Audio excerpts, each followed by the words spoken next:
Realist is not hate. Realist is actually trying to understand both sides and states is to stop their Russophobia. This is the most important thing. Estonia has about 25% Russian citizens, Russian-speaking citizens, ethnic Russians. Latvia, the same. Don't provoke the neighbor. That's all. This is not hard. It really isn't hard. And again, I want to explain my point of view. I have helped these countries, the ones I'm talking about, trying to advise. I'm not their enemy. I'm not Putin's puppet. I'm not Putin's apologist. I worked in Estonia. They gave me, I think it's the second highest civilian honor that a president of Estonia can bestow on a non-national, because I designed their currency system for them in 1992. So I'm giving them advice. Do not stand there, Estonia, and say, we want to break up Russia. Are you kidding? Don't.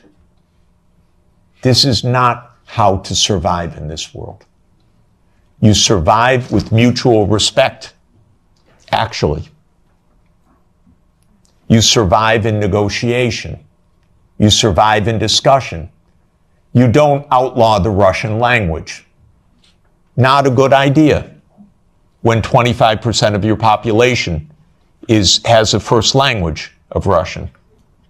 It's not right, even if there weren't a giant on the border. It wouldn't be the right thing to do. You'd have it as an official language. You'd have a language of in lower school. You wouldn't antagonize the Russian Orthodox Church. So basically, we need to behave like grown-ups. And when I constantly say that they're acting like children, Sonia always says to me, that's unfair to children. Because this is worse than children.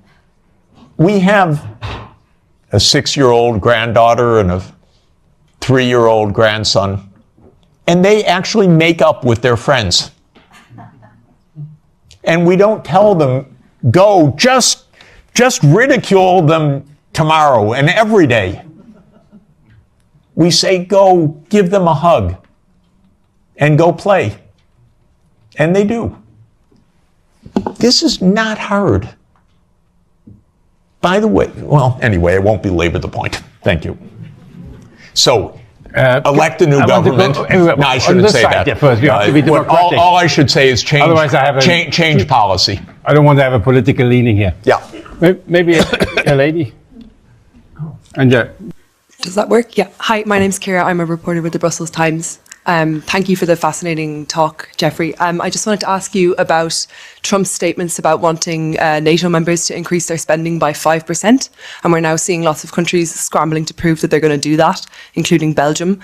And given that Belgium is also the NATO headquarters, I wanted to ask you, what would be the appropriate response to those statements by NATO members? Thanks. Great, thank you. We don't see exactly eye to eye on this question, so let me give you my own view. My first recommendation, with all respect to Brussels, is move the NATO headquarters somewhere else. I mean it seriously, because one of the worst parts of European policy right now is a complete confusion of Europe and NATO. These are completely different, but they became exactly the same. Europe is much better than NATO. In my opinion, NATO isn't even needed anymore. I would have ended it in 1991. But because the US viewed it as an instrument of hegemony, not as a defense against Russia, it continued afterwards. But the confusion of NATO and Europe is deadly, because expanding Europe meant expanding NATO, period. And these should have been completely different things. So this is the first point.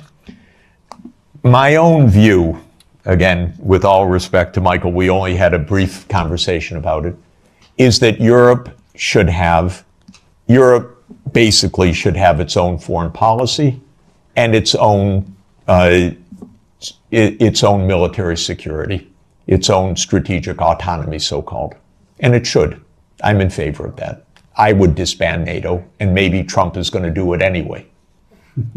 Maybe Trump's going to invade Greenland. Who knows? Then you're really going to find out what NATO means. So I do think that Europe should invest in its security. 5% is outlandish, ridiculous, absurd, completely absurd. No one needs to spend anything like that amount. 2 to 3% of GDP, probably under the current circumstances. What I would do, by the way, is buy European production. Because actually, strangely, weirdly,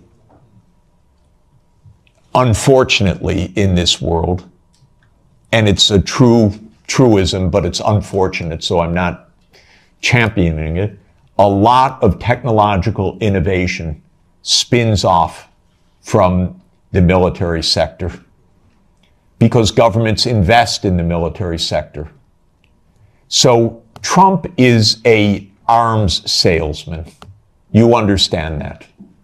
He's selling American arms. He is selling American technology. Vance told you a few days ago, don't even think about having your own AI technology. So please understand that this increase of spending is for the United States, not for you. And in this sense, I'm completely against that approach. But I would not be against an approach of Europe spending 2 to 3% of GDP for a unified European security structure and invested in Europe and European technology. And not having the United States dictate the use of European technology. It's so interesting. It's the Netherlands that produces the only machines of advanced semiconductors, extreme ultraviolet lithography. It's ASML. But America determines every policy of ASML. The Netherlands doesn't even have a footnote. I wouldn't do that if I were you. Hand over all security to the United States. I wouldn't do it. I would have your own security framework, so you can have your own foreign policy framework as well. Europe stands for lots of things that the United States does not stand for. Europe stands for climate action. By the way, rightly so, because our president is completely bonkers on this. And Europe stands for decency, for social democracy as an ethos. I'm not talking about a party. I'm talking about an ethos of how equality of life occurs. Europe stands for multilateralism. Europe stands for the UN Charter. The US stands for none of those things. You know that our Secretary of State, Marco Rubio, canceled his trip to South Africa because on the agenda was equality and sustainability. And he said, I'm not getting into that. That is an honest reflection of deep Anglo-Saxon libertarianism. Egalitarianism is not a word of the American lexicon. Sustainable development, not at all. You probably know, by the way, that of the 193 UN member states, 191 have had SDG plans presented as voluntary national reviews. 191. Two have not. Haiti and the United States of America. The Biden administration wasn't even allowed to say sustainable development goals. The Treasury had a policy not to say sustainable development goals. Okay, I mention all of this because you need your own foreign policy. I issue a report, 2 reports each year, one, the World Happiness Report, and 18 of the top 20 countries, if I remember correctly, are European. This is the highest quality of life in the whole world. So you need your own policy to protect that quality of life. The United States ranks way down. And the other report, where's my colleague Guillaume? He's somewhere in the room. Here, there he is. Guillaume Lafortune is the lead author of our annual Sustainable Development Report. And almost all of the top 20 countries are European countries because you believe in this stuff. And that's why you're the happiest, except in geopolitics.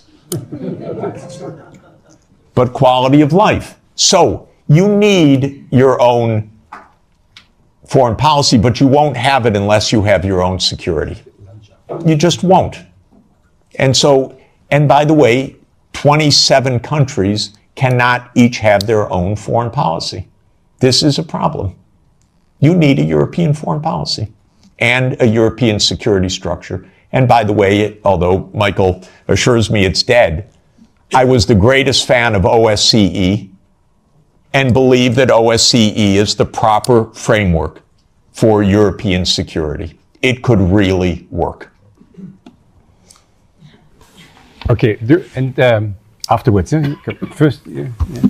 Thank you. No. Thank you very much. You are at the lunch, no? You can. Yeah, okay. Thank you, Professor. I'm from Slovakia, and my Prime Minister, Robert Fico, was almost shot dead because the opinions you had the similar with him. Yes, we are, as a Slovakia, Slovak government, of the few countries in the European Union, we are talking to Russians. 2 months ago, I was talking with Mr. Medvedev. In 2 weeks, I will be talking in Duma with Mr. Slutsky, who is the chairman of the Russian Foreign Affairs Committee in Moscow.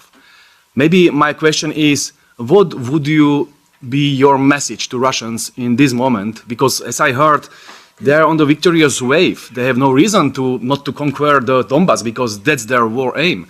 And what can Trump can offer to them to stop the war immediately? What would be the message for Russians from your side? Thank you very much. Lots of important things are now on offer and on the table, and I believe that the war will end quickly because of this, and this will be at least one blessing in a very difficult time. Exactly what the settlement will be, I think, is now only a question of the territorial issues, and that is whether it is the complete 4 oblasts, including all of Kherson and Zaporizhia, or whether it is on the contact line, and how all of this will be negotiated. I'm not in the room of the negotiation, so I can't really say more, but the basis will be there will be territorial concessions, there will be neutrality, there will be security guarantees for Ukraine, for all parties. There will be, at least with the U.S., an end of the economic sanctions. But what counts, of course, is Europe and Russia. I think that there are, and maybe there will be a restoration of nuclear arms negotiations, which would be extraordinarily positive. I think that there are tremendously important issues for Europe to negotiate directly with Russia. And so I would urge President Costa and the leadership of Europe to open direct discussions with President Putin, because European security is on the table. I know the Russian leaders, many of them quite well. They are good negotiators, and you should negotiate with them, and you should negotiate well with them. I would ask them some questions. I would ask them, what are the security guarantees that can work so that this war ends permanently? What are the security guarantees for the Baltic states? What should be done? Part of the process of negotiation is actually to ask the other side about your concerns, not just to know what they know as you think is true, but actually to ask, we have a real problem. We have a real worry. What are the guarantees? Well, I want to know the answers also. By the way, I know Minister Lavrov, for 30 years. I regard him as a brilliant foreign minister. Talk with him, negotiate with him, get ideas, put ideas on the table, put counter ideas on the table. I don't think all of this can be settled by pure reason because of oneself. You settle wars by negotiating and understanding what are the real issues, and you don't call the other side a liar when they express their issues. You work out what the implications of that are for the mutual benefit of peace. So the most important thing is stop the yelling, stop the warmongering, and discuss with the Russian counterparts. And don't beg to be at the table with the United States. You don't need to be in the room with the United States. You're Europe. You should be in the room with Europe and Russia. If the United States wants to join, that's fine. But to beg, no. And by the way, Europe does not need to have Ukraine in the room when Europe talks with Russia.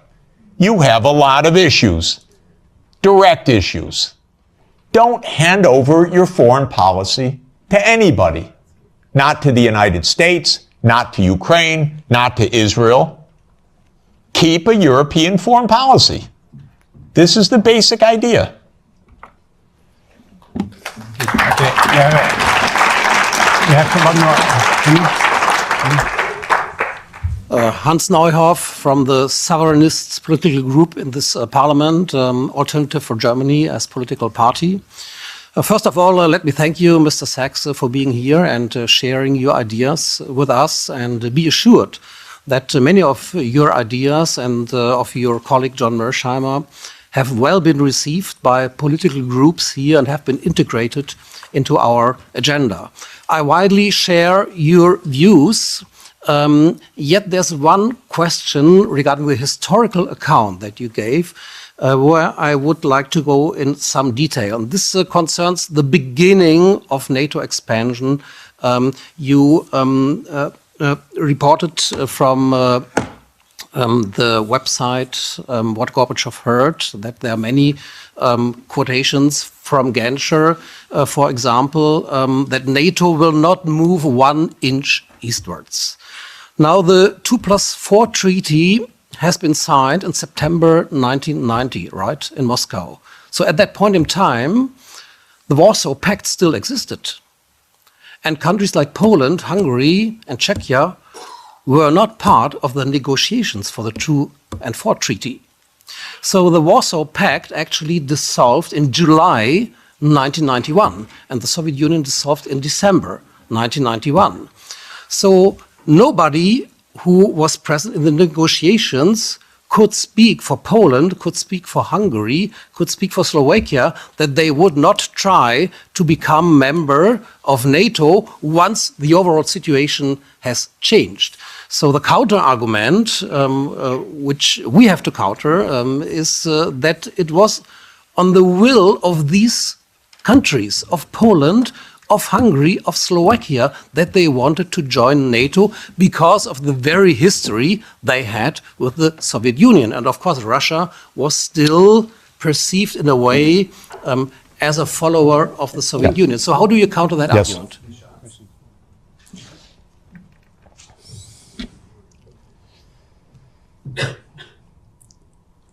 I have no doubt of why Hungary, Poland, Czech Republic, Slovakia wanted to join NATO. The question is, what is the U.S. doing to make peace?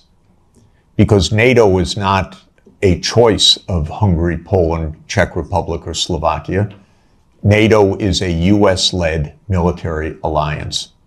And the question is, how are we going to establish peace in a reliable way? If I were making those decisions back then, I would have ended NATO altogether in 1991. When those countries requested NATO, I would have explained to them what our Defense Secretary William Perry said, what our lead statesman George Kennan said, what our final ambassador to the Soviet Union, Jack Matlock, said. They said, well, we understand your feelings, but it's not a good idea because it could provoke a new Cold War with Russia. So that's how I would have answered it. When those countries joined in the first wave, I don't think it was that consequential, in fact, except that it was part of a bigger project. And the project was spelled out already in 1994. There's a very good book by Jonathan Haslam, Harvard University Press, called Hubris, which gives a detailed historical documentation of step-by-step what happened. And it's really worth reading. So this is, now, but the point I would really make is that Ukraine and Georgia were too far. This is right up against Russia. This is in the context of the complete destabilization of the nuclear framework. This is in the context of the U.S. putting in missile systems on Russia's borders. If you listen to President Putin over the years, probably the main thing, if you listen carefully, that he's concerned about is missiles 7 minutes from Moscow, is a decapitation strike. And this is very real. The U.S. not only would freak out, but did freak out when this happened in the Western Hemisphere. So it's the Cuban Missile Crisis in reverse. And fortunately, Nikita Khrushchev did not stand up and say, open door policy of the Warsaw Pact. We can go wherever we want. Cuba's asked us, it's none of America's business. What Khrushchev said is, war, my God, we don't want war. We end this crisis. We both pull back. That's what Khrushchev and Kennedy decided in the end. So this is the real consequential. Russia even swallowed with a lot of pain the Baltic states, Romania, Bulgaria, Slovakia, and Slovenia. It is Ukraine and Georgia. And it's because of geography. It's because of Lord Palmerston. It's because of the First Crimean War. It's because of the missile systems that this is the essence of why there was this war.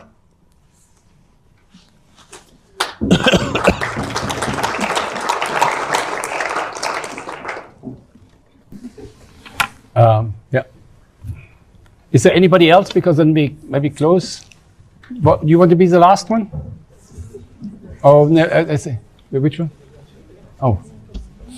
Can we still continue? Sure, Is that sure, okay? sure. Yeah. No, you come for the lunch. I don't take you. Thank you very much, Professor Sachs, for coming. Here. You've mentioned that the European Union needs to formulate its own foreign policy. In the past, the German-Franco alliance was a big driver for those policies. Now with the Ukraine war, arguably that received a crack. Do you think that in the future, when the European Union is going to formulate its new foreign policy, that they are going to be again on the front seat, or should it be other countries or other blocs trying to make that change? Thank you very much. Oh, it's hard. It's hard because, of course, you don't yet have a constitution for Europe which really underpins a European foreign policy. And it can't be by unanimity. There has to be a structure in which Europe can speak as Europe, even with some dissent, but with a European policy. I don't want to oversimplify how to get there exactly, but even with the structures you have, you could do a lot better with negotiating directly. The first rule is your diplomats should be diplomats, not secretaries of war.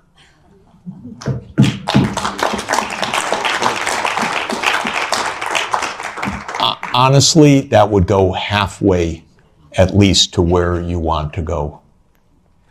A diplomat is a very special kind of talent. A diplomat is trained to sit together with the other side and to listen, to shake hands, to smile, and to be pleasant. It's very hard. It's a skill. It's training. It's a profession. It's not a game. You need that kind of diplomacy. I'm sorry, we are not hearing anything like that. I'll just make a couple complaints. First, Europe is not NATO, as I said. I thought Stoltenberg was the worst, but I was wrong. It just keeps getting worse. Could someone in NATO stop talking, for God's sake, about more war? And could NATO stop speaking for Europe, and Europe stop thinking it's NATO? This is the first absolute point. Second, I'm sorry, but your high representative vice presidents need to become diplomats. Diplomacy means going to Moscow, inviting your Russian counterpart here, discussing. This doesn't happen till now. So this is really my point. Now, I believe that Europe should become more integrated and more unified in the years ahead. I'm a strong believer in subsidiarity. So we were discussing, I don't think housing policy is really Europe's main issue. I think this can be handled at the local level or at the national level. I don't see it as a European issue. But I don't see foreign policy as being a 27 country issue. I see it being as a European issue. And I see security being at a European level. So I think things need to be readjusted, but I'd like to see more Europe for truly European issues and maybe less Europe for things that are properly subsidiary to Europe at the national and the local level. And I hope that such an evolution can take place. You know, when the world talks about great powers right now, they talk about US, Russia, China. I include India. And I really want to include Europe. And I really want to include Africa as an African Union. And I want that to happen. But you'll notice on the list, Europe doesn't show up right now. And this is because there is no European foreign policy. Okay. Maybe after you, one more, and then when I close. Is there anybody who wanted? I would prefer a woman, actually. If I'm You're there. Yes. You wanted? No, first no. This gentleman, and then you close, huh? Okay. Sorry for this one. It's Thank you very much, and thank you very much, Professor, for this very courageous speech, very clear speech also that you made. I'm an MEP from Luxembourg. My question is the following. What are the long-term consequences of this lost war? We lost the war, now we have an uncertain future for NATO. We have also clearly, and you refer to it, the marginalization of Europe. We have a strengthening of the BRICS countries, which can be rivals in many respects. So will there be a future for a collective West over the next 20 or 30 years? Thank you very much. I don't believe there is a collective West. I believe that there is a United States and Europe that are in some areas in parallel interests and in many areas not in parallel interest.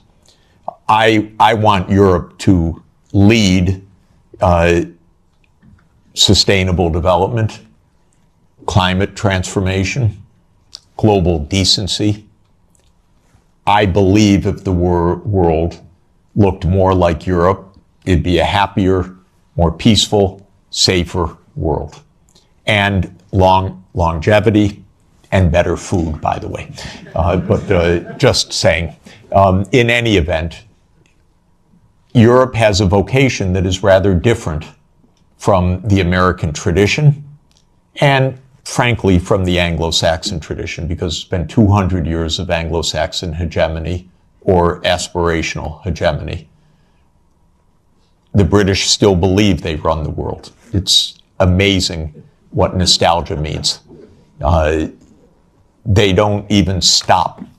It's almost like a Monty Python skit, actually. But in any event, where was I?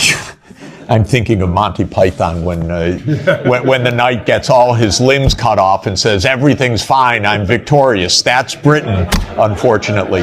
And so it's really terrible. So no, I don't believe in the collective West. I don't believe in the global South. I don't believe in, all these geographies don't even make sense because I'm actually, I look at maps a lot and the global South is mostly in the North and the West is not even West. And so I don't even understand what this is about. I do believe that we could be in a true age of abundance if we got our heads on straight. We're in the biggest technological advance in human history. It's truly amazing what can be done right now. I marvel at the fact that somebody who knows no chemistry won the Nobel Peace Prize for chemistry because he's very good at deep neural networks, a genius, Demis Hassabis. They figured out protein folding, that generations of biochemists spent their whole lives on. And now DeepMind figured out how to do it, by the thousands of proteins. We have friends that spent their entire life on one protein, brilliant friends. And now what we can do. So if actually, and same with renewable energy, as everybody knows, the price has come down by more than 2 orders of magnitude, the costs. We could transform the planet, we could protect the climate system, we could protect biodiversity, we could ensure every child gets a good education, we could do so many wonderful things right now. And so what do we need to do that? In my view, we need peace, most importantly. And my basic point is there are no deep reasons for conflict anywhere. As every conflict I study is just a mistake. We are not struggling for Lebensraum. That idea that came from Malthus and that became a Nazi idea was always a wrong idea. It was a mistake, a fundamental intellectual mistake. An intellectual mistake, by the way, because leading scientists adopted the idea that we had race wars, we had national wars, we had wars of survival because we don't have enough on the planet. As an economist, I can tell you, we have plenty on the planet for everybody's development. Plenty. We're not in a conflict with China. We're not in a conflict with Russia. If we calm down, if you ask about the long term, The long term is very good, thank you. The long term, if we don't blow ourselves up, is very good. And so this is what we should aim for. A positive shared vision under international law. Because of our technology, things operate at a regional scale now. It used to be, it was villages, then it was small areas, then it was unification of countries. Now it's regional. That's not just because regions are wonderful, it's because the underlying technological realities say Europe should be an integrated area by transport, by fast rail, by digital, and so there's Europe. The politics follows the technological realities to a very important extent. We're in a world of regions now. So Europe should be Europe with subsidiarity. Don't lose all of the wonderful, wonderful national and local elements. But Europe should be Europe. So the good side is, I want Europe to have diplomacy, for example, with ASEAN. I spend a lot of time with the ASEAN countries. If the EU Green Deal, wonderful idea. I said many years ago, okay, to the ASEAN leaders, make an ASEAN Green Deal. And then talk with the Europeans so that you have this wonderful relationship, trade, investment, technology. So last year they announced an ASEAN Green Deal. What did Europe do about it? Nothing. It said, sorry, we're in the Ukraine war, thank you. No interest. So this is my point.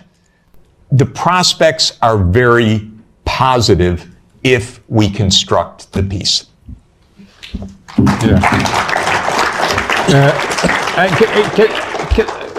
Because we have to go, I get all the time messages that I should here leave the room. Can you just do something very short? Yeah.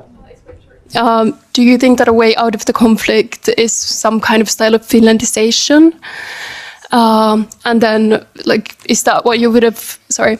Is that what you would have liked to see in, like, Sweden and Finland's foreign policy as an example?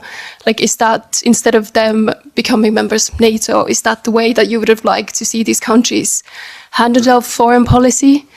And do you think that these countries that border Russia should just kind of succumb to their fate that, okay, we can't provoke Russia, like this is the way we have to live? Yeah, very good. Excellent question. And let me just report one part about Finlandization. Finlandization landed Finland #1 in the World Happiness Report year after year. Rich, successful, happy, and secure. That's pre-NATO. So Finlandization was a wonderful thing. #1 in the world. When Sweden and Finland and Austria were neutral. Bravo. Smart. When Ukraine was neutral, smart. If you have two superpowers, keep them apart a little bit. You don't have to be right with your nose up against each other, especially if one of them, the U.S., is pushing its nose into the other one. And so Finlandization, to my mind, has a very positive connotation. So does Austrianization. Austria, in 1955, signed its neutrality. The Soviet army left. And Austria is a wonderful place, by the way. Absolutely wonderful.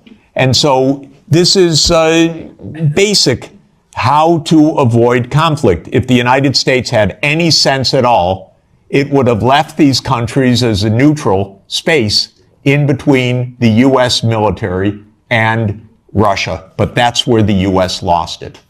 Okay. Thank you very much. Let me... I just want to end with an appeal. I think we both agree that we will have the war will end within a month or two. And that means the fighting will end. It doesn't mean that we will have peace in Europe. The peace in Europe, that has to be done by us, by Europeans, not by a president from the United States. We have to create this peace, and that is Europe, which includes, of course, Belarus, Russia, and all these other countries. So we have to do something. And we are here a parliament. As a parliamentarians, we represent people. We are the only legitimate, democratically legitimate institution in the European Union. Maybe we should have become all a little bit more proactive in trying to move this peace process forwards across party lines. I think, I don't know how many parties here really are, but that we can talk to each other without saying, you're from this party, you're from this party. I think we really have to concentrate. If here we could not take more initiative from the parliament vis-à-vis the commission and saying, we are presenting the people, not you. We are presenting the people. And these people in Europe want peace, and that's what we should go. So maybe this is the beginning of one. We will make every month, I will organize with my colleagues the same thing here about different topics, which were all around it. And we hope that this one we get a discussion that is different what we have in the plenum, where we basically don't have a discussion, but that we have a discussion also across the party, and invite also people from other political parties. We don't bite anybody. Let's discuss it. In the end, we all want the same peace for the next generation. And I have plenty of children and grandchildren, you too. And that's what we need. Okay, thank you very much, Professor Sachs.